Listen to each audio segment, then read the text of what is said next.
Chapter 26, Joel Weber. My black eye doesn't hurt anymore, although I look like I lost a game of chicken with an Amtrak train. Appearance wise, the healing process might be worse than the bruise itself. It's when the swelling starts to go down that the new colors sprout up amid the black and blue purples, greens, yellows. Every time I catch my reflection, there's a whole different palette in the piece of modern art on my face. I saw a little bit of orange yesterday.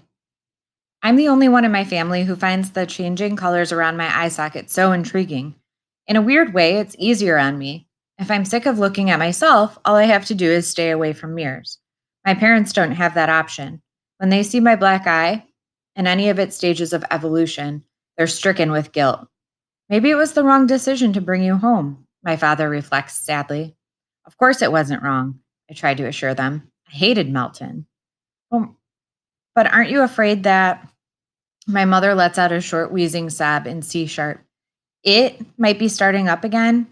Afraid? Sure I am. When Chase, Aaron, and Bear were all over me last year, it was painful, humiliating, and downright scary.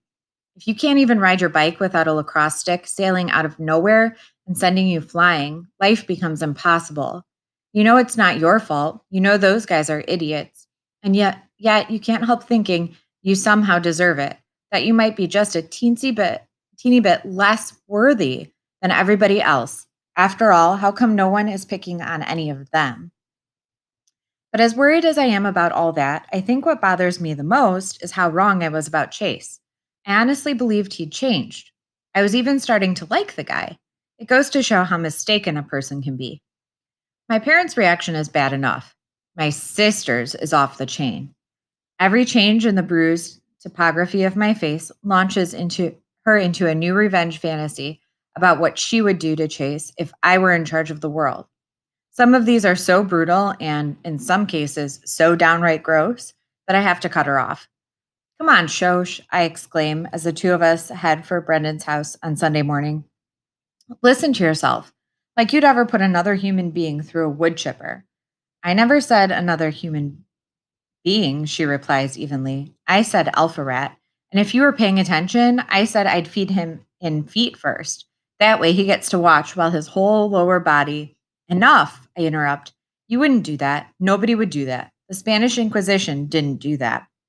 Only because the wood chipper hadn't been invented yet, she tells me sullenly.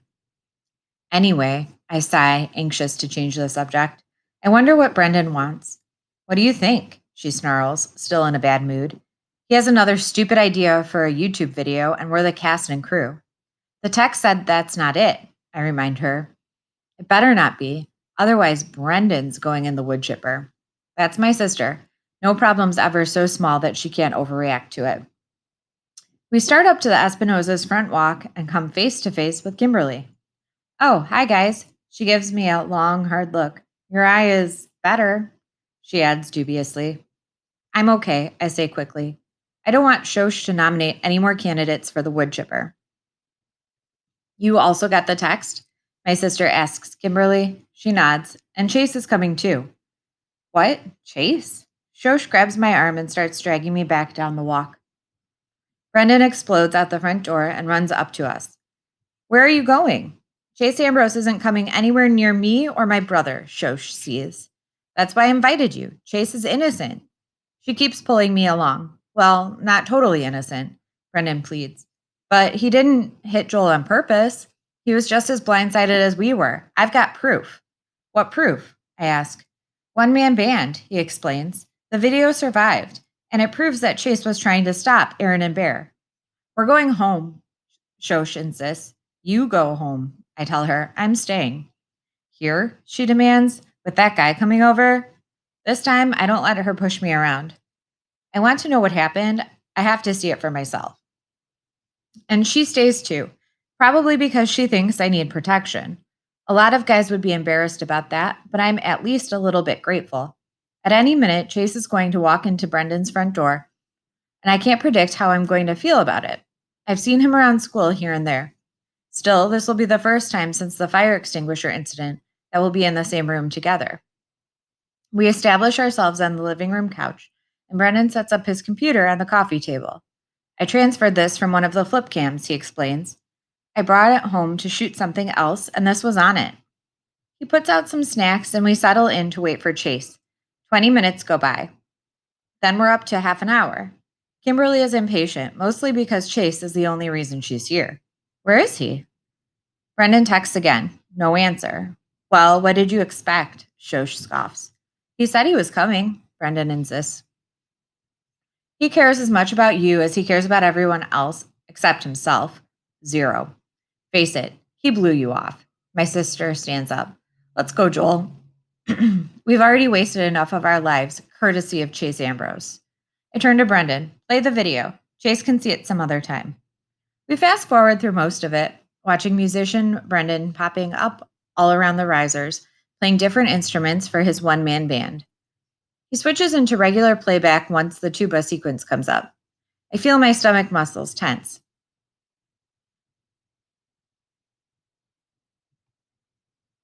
As much as I've been bullied, I've never had the opportunity to actually watch it happen before. The impatient expression on Shoshu's face is replaced by one of intense concentration. I don't get it, Kimberly puts in. All I see is Brendan. Where's everybody else?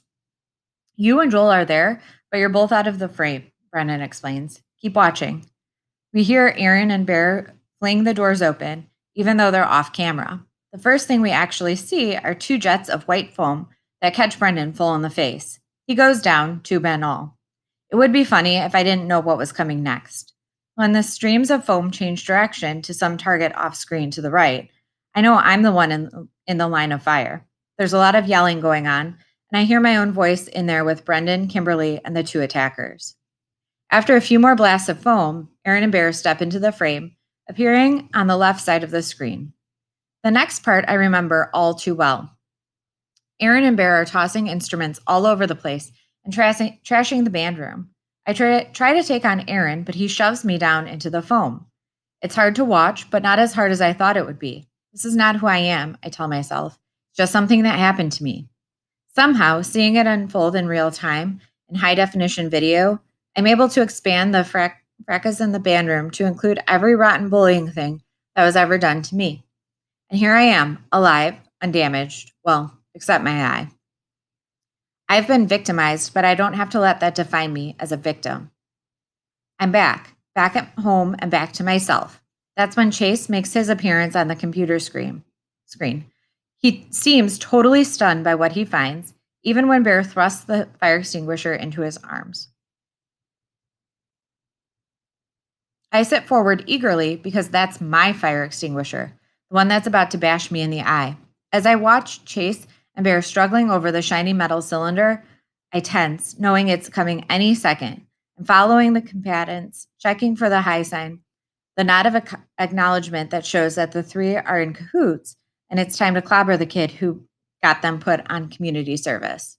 It doesn't come. Chase wins the tug of war, and my face gets in the way. That's all that happens. Brendan pauses the video. An accident, he says, triumphantly. I agree, I tell him. Wow, Chase must be really strong, is what Kimberly gets out of it. Shosha's cheeks are bright red as she digests the truth. My sister judges everything and everybody so harshly that when her judgment falls on herself, it's like the end of the world. He still lied, she says, tight-lipped. He's not perfect, Brendan agrees. But think of the trouble that he would have been facing if he'd gotten blamed for all that. If it was you and you saw an easy way out, wouldn't you take it? Shosh is stubborn. I wouldn't be in a mess like that because I don't hang around with pond scum. I look at her. We at least have to talk to him. I'm expecting more of an argument, but she nods. And I can think of plenty of things to say. One of those things should be, I'm sorry, Brendan puts in pointedly. She glares at him. We'll see. But if it is, it'll be the last item on my list. Where is Chase? Kimberly asks in annoyance. Brendan, you said he was going to be here.